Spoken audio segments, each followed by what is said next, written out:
धर्मेंद्र यादव जी डिंपल यादव के नामांकन में शामिल होने के लिए यहाँ पर पहुँचे थे। सर, मैनपुरी सहित पूरे उत्तर प्रदेश का क्या माहौल लग रहा है? एक तरफा इंडिया गठबंधन के पक्ष में है और बीजेपी के विरोध में है। और इस चुनाव में आप देखना कितनी बड़ी तादाद में इंडिया गठबंधन जीत के आएगा।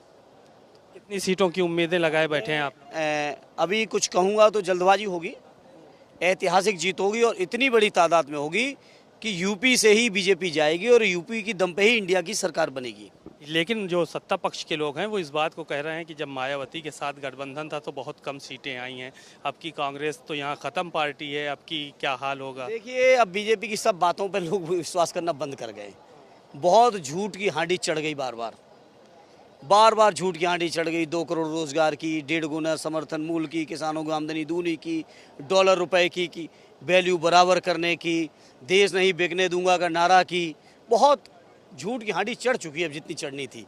अब जनता तो केवल वोट के दिन का इंतजार कर रही है कि कब इनको जवाब दें बीजेपी के लोगों को वोट के माध्यम से। दिनेश लाल यादव निरहुआ के बयान आपने सुने? उन्होंने कहा कि जनसंख्या कम करिए। दिनेश लाल यादव निरहुआ जी का जो आचरण है, मैं समझता हूँ आजमगढ़ के लोग आज शर्मिंदा होंगे इस बात को लेकर कि उन्होंने कैसा सांसद चुना।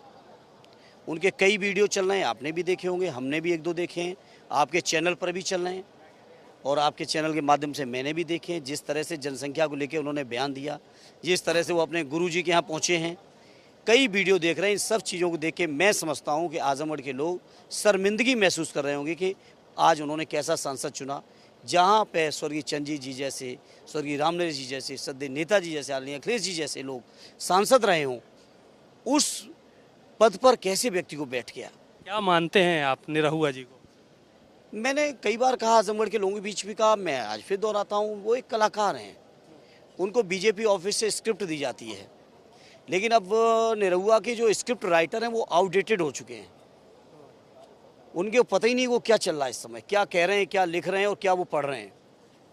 यहाँ जयवीर सिंह भी बहुत गर्म नजर आ रहे हैं, कह रहे हैं बड़ी गुंडाई अब खत्म कर दी है हम लोगों ने यहाँ मैनपुरी में। अब क्या कहें मंत्री जी को। मंत्री से बात 4 जून को करेंगे हम। मंत्री जी ने जिस तरह से मैनपुरी के अंदर अत्याचार किया, अन्याय किया, आप मैनपुरी आए हैं, यहाँ के लोगों के बीच बात करना। मैनपुरी शहर और आसपास की ज़मीन कब्जा करवाने के अलावा इस मंत्री जी की कोई उपलब्धि नहीं है। ये बात मेरी आप ना माने, मैनपुरी के लोगों के बीच आप घूम के इस बात की जानकारी ले लें और सच्चाई पता कर लें। क्या भूमाफिया आप कह रहे हैं जय मंत्री? उनके गुर्गों ने किया ये काम, इशारों पे किया है, उनकी ताकत का उपयोग किया है, मैं ये बात कह रहा हूँ। शुक्रिया।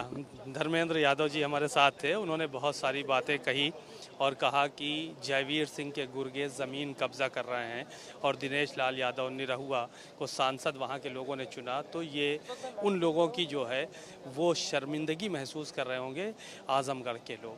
कैमरामैन रोहित सोनी के साथ सीमा नकवी, भारत समाचार, मैनपुरी।